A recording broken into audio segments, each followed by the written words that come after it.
Hola a todos, ¿qué tal? ¿Cómo están? Bienvenidos a mi canal, bienvenidos a Luthier Mab. Mi nombre es Matías. En este video vamos a estar viendo uno de los capítulos más interesantes de la historia moderna de la música, como es la invención y la introducción dentro de la paleta de opciones para los músicos del Precision Bass, del P-Bass. Esto es una invención de Leo Fender que vamos a estar recorriendo a lo largo de todo este video. Si les gusta el contenido de mi canal, les pido por favor que se suscriban, así pueden brindar cierto apoyo a lo que estoy haciendo aquí y incentivar a la producción de más contenido de esta calidad. Si les parece, comenzamos. Acompáñenme.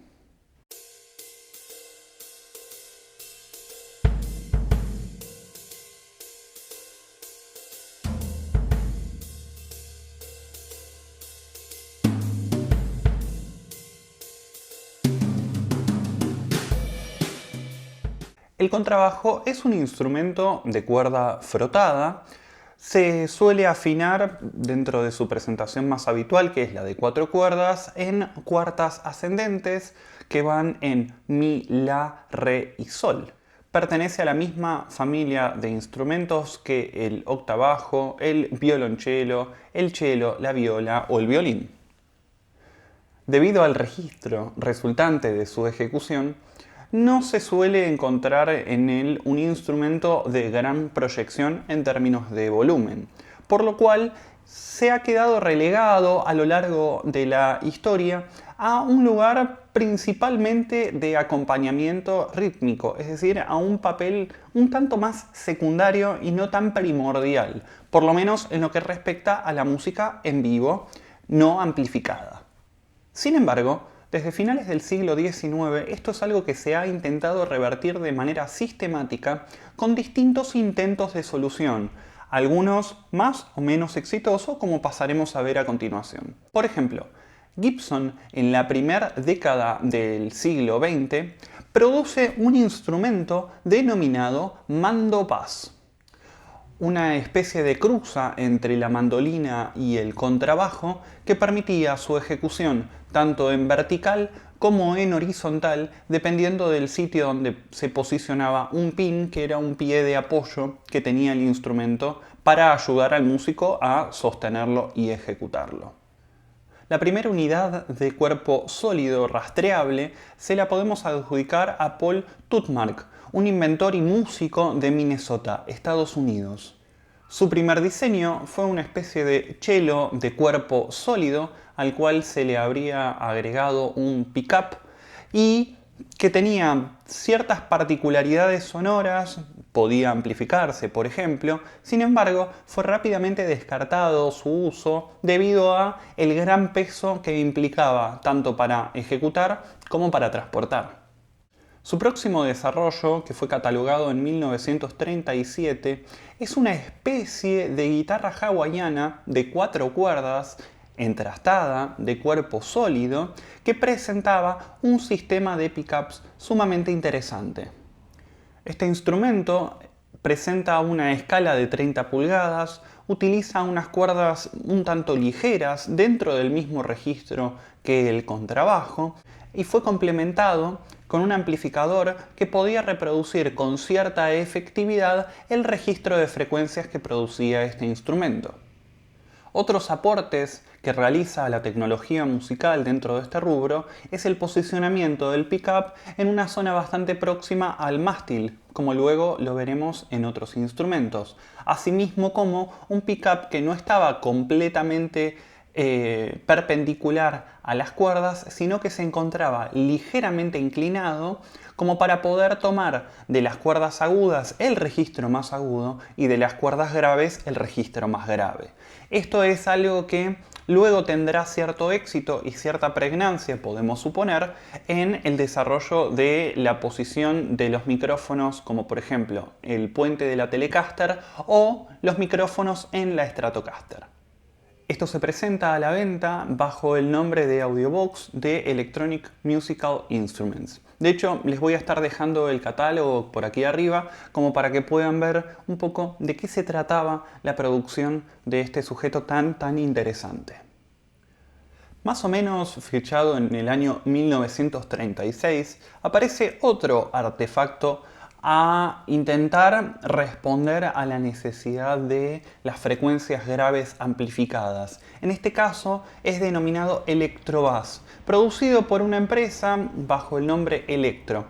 De hecho, de esta empresa algo tal vez les suene, ya que la producción de guitarras o la rama productora de guitarras de la misma empresa producía y sellaba sus instrumentos bajo otra firma, denominada Rickenbacker. Desde el momento de su presentación, este instrumento rompe con los esquemas de diseño que se venía teniendo hasta el momento. Como pueden ver, es un marco sumamente interesante porque no reproduce la forma concreta de ningún instrumento, sino que el marco viene de modo pragmático a brindar cierto soporte a la estructura del instrumento y a principalmente la resistencia de la tracción de las cuerdas sobre el eje del mástil. Este marco de aluminio, por lo que podemos rescatar hoy en día, venía en dos colores posibles, uno en color negro y otro en una laca con un color verdoso. La particularidad es que también el diapasón, que viene siendo una especie de diapasón de violín pero extendido, también es producido en aluminio, de modo tal que pueda soportar un poco la tensión de las cuerdas. El hecho de la utilización de este material tanto en el marco como en el diapasón responde a las pruebas piloto que habían realizado inicialmente, en donde el diapasón era de baquelita, pero no había resistido la torsión que generaron las cuerdas. Sin alas, con formas muy simples, un ángulo de quiebre en la zona de la pala sumamente mínimo, responde a un minimalismo de la más alta escuela este instrumento. La realidad es que llama la atención. De hecho, en la zona central del cuerpo introduce un control de volumen, que era el único control del cual se disponía de la electrónica. El sistema de pickups, como podemos ver, está en la zona baja del instrumento. Es un sistema tipo herradura que lo que hace es tener dos pickups. Cada uno de los pickups lo que hace es tomar un par de cuerdas dentro del registro de captación. El inconveniente para este instrumento es el hecho de que para esa instancia y para ese momento las cuerdas de contrabajo estaban realizadas por materiales orgánicos, se las hacía principalmente de tripa, lo cual implicaba que los pickups no puedan tomar ni censar la cuerda que está vibrando o que está siendo pulsada. Para esto, el intento de solución de Rickenbacker fue el utilizar un entorchado en la zona, netamente en la zona donde estaba el pickup, de modo tal que pueda haber un material metálico como para alterar el campo electromagnético en la zona del pickup y este pueda censar algún tipo de señal. Otra solución posible planteada por Rickenbacker era el uso de cuerdas de piano. Sin embargo, esto resultaría bastante extraño para los contrabajistas acostumbrados al material con el que tradicionalmente se fabricaban estos elementos. Otro aspecto difícil de solucionar en el instrumento y en su implementación a nivel masivo era la falta de una amplificación acorde al registro que producía el instrumento. Si bien es cierto que Rickenbacker o Electro para esa época estaba produciendo un sistema de amplificación, era un sistema multipropósito, es decir, no estaba dedicado exclusivamente a frecuencias graves y, por otro lado, la potencia de la amplificación que Electro estaba generando en ese momento no era mucho más grande ni superadora respecto de cualquier otro amplificador que, por ejemplo, Gibson haya estado produciendo previo a la Segunda Guerra Mundial. Sin embargo, ninguno de todos estos diseños y otros que tal vez no se hayan mencionado tuvo algún tipo de éxito a gran escala. Debido a esto es que podemos situar en la invención de Leo Fender, o en el diseño, mejor dicho, de Leo Fender, uno de los elementos clave para la historia del bajo moderno, tal y como lo conocemos en la actualidad. El diseño de Leo Fender fue iniciado como trámite de patente el 14 de agosto de 1951 y la aprobación de la patente la obtiene el 21 de noviembre de 1952. Es en el año 1952, en el verano de 1952, que en la Feria NAMM presenta el instrumento como una novedad y lo lanza al mercado.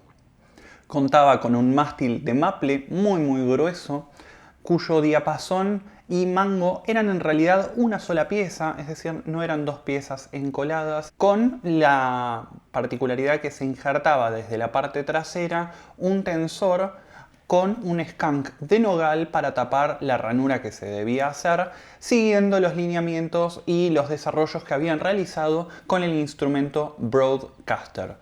Por si no lo saben, Broadcaster fue el primer instrumento de cuerda pulsada que Fender lanza al mercado para cubrir el nicho de las guitarras eléctricas. Les voy a estar dejando aquí arriba una tarjeta para que puedan acceder al video que realicé previamente sobre este tema.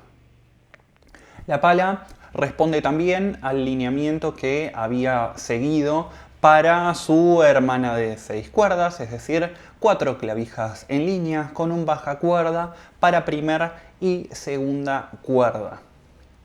La cejilla es de hueso, había 21 trastes insertados sobre el diapasón y el acceso al tensor estaba dado desde el lado del taco del instrumento, por lo cual para poder hacer cualquier ajuste, ya sea para llevarlo hacia cóncavo o convexo al tensor, se debía realizar primero la remoción de las cuerdas, quitar el mástil del cuerpo, ajustar y volver a instalar tanto el mástil en el cuerpo como las cuerdas en el instrumento.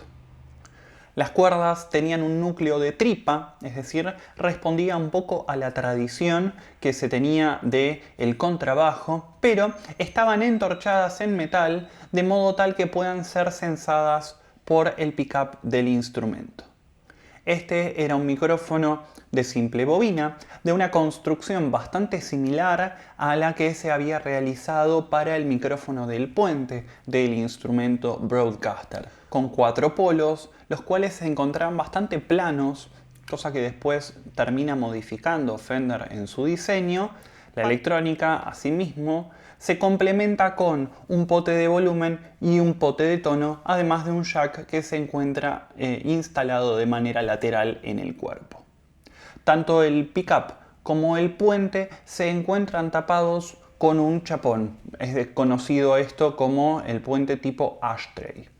El cuerpo presenta algunas líneas similares a las que se había encontrado en el instrumento Broadcaster sobre una pieza de madera sólida de fresno, no necesariamente de una sola pieza, sin embargo era un bloque compuesto por fresno con un color bastante similar al que se había utilizado en Broadcaster inicialmente. El hecho de que tenga un cuerno superior extendido, a diferencia de su hermana guitarra, es por el hecho de que este cuerno ayudaba a balancear de mejor forma el peso del instrumento para que pueda ser colgado con una correa y que quede medianamente horizontal respecto del cuerpo del ejecutante. El recorte del cuerno inferior responde a dos necesidades puntuales. Por un lado, brindar un acceso facilitado a los trastes más agudos del instrumento, así como también reducir un tanto el peso que estaba teniendo el instrumento, ya que de dimensiones es bastante más grande que una guitarra. Esto genera una forma que queda definida en la idiosincrasia Fender y que luego será explotada mediante una reedición o una revisión de su diseño de la guitarra para cuando empiecen a generar el modelo Stratocaster. La parte del frente del instrumento es cubierto de manera ornamental con un pickguard de color negro, un pickguard tipo monocapa, y como verán también debajo de la primera cuerda, entre el mástil y el pickup, se encuentra ubicado un thumb rest. Esto era pensado por Fender de la siguiente manera. Y consideraba que a este instrumento se lo iba a ejecutar pulsando las cuerdas solamente con el pulgar y que en esa posición se iba a apoyar los dedos índice o medio de la mano como para poder descansar la mano mientras estaba ejecutando. Para poder ocupar el lugar del contrabajo propiamente dicho, en términos de frecuencias, debió hacer algunos ajustes al instrumento. Para esto hay dos particularidades que son bastante llamativas. Por un lado, el chapón que tiene el puente del lado de abajo integra una goma, un foam, que lo que hace es mutear las cuerdas, porque la idea era lograr la cualidad sonora del contrabajo de un instrumento que tiene abundante ataque, sin embargo tiene un sustain con un decay muy rápido, es decir, la cola de la nota pulsada en el contrabajo es bastante corta y rápida en extinguirse. A esto, además, se le sumaba el hecho de que utilizaba dos selletas que eran dedicadas a pares de cuerdas que estaban compuestas de carbono prensado. Otro aspecto similar a las guitarras Broadcaster o Telecaster es el hecho de que las cuerdas están ubicadas en el instrumento a través del cuerpo. Se montan desde la parte trasera, atraviesan el espesor del cuerpo y luego quiebran a la altura del puente sobre la selleta para extenderse por todo el tiro de la escala. Respecto de la escala, podemos encontrar algunas divergencias en la historia respecto de cómo se arribó al número mágico. Según Richard Smith, en su libro Fender, The Sound Heard Around the World, que es una de las eminencias respecto de la historización de la marca Fender, ubica a esta escala dentro de un manual, dentro de un libro técnico de una de las secretarias de Fender que estaba estudiando en la Universidad de California de Los Ángeles.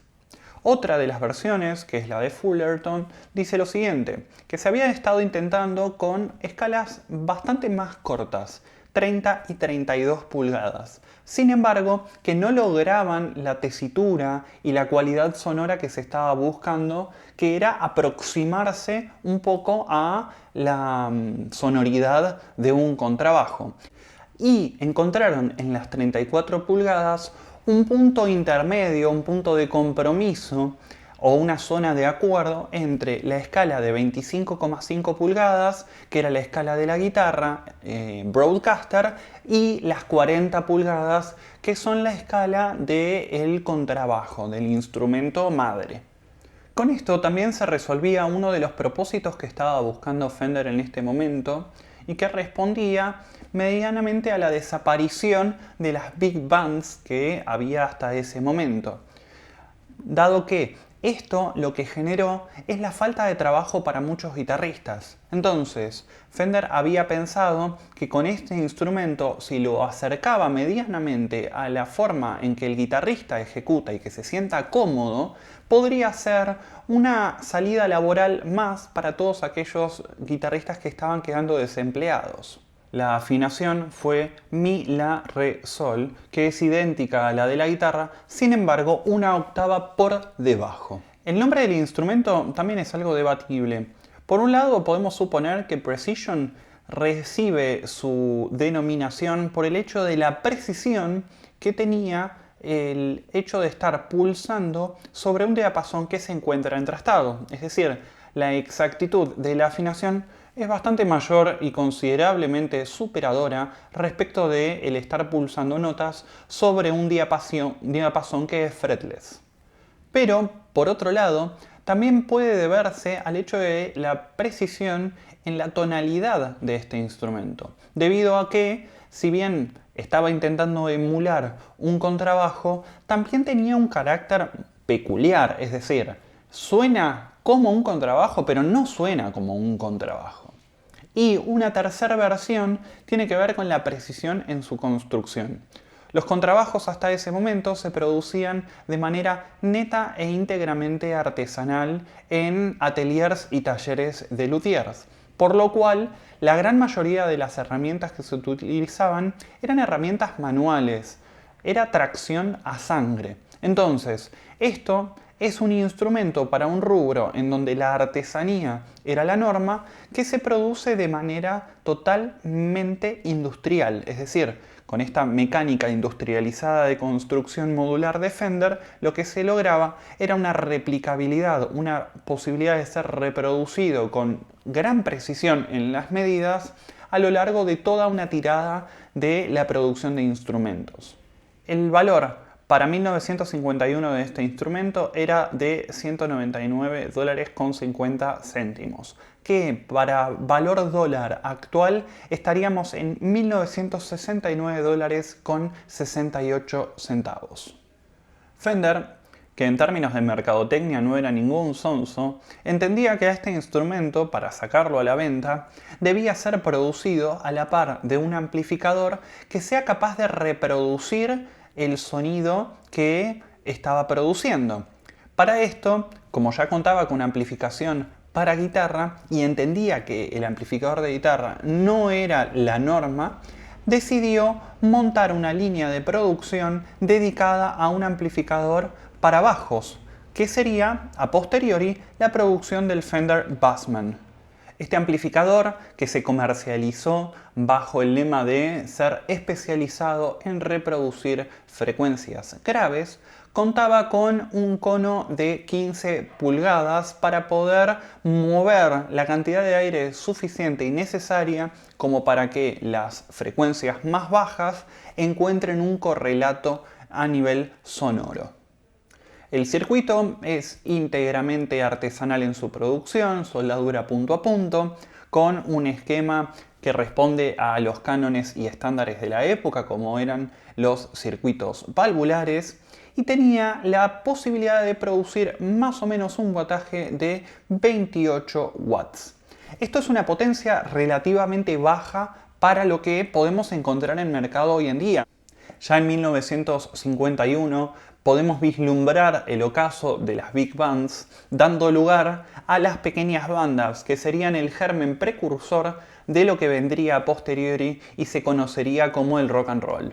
Sin embargo, es hasta mediados de 1950 que tiene que esperar Fender como para poder lograr una penetración un poco mayor dentro del mercado de los músicos.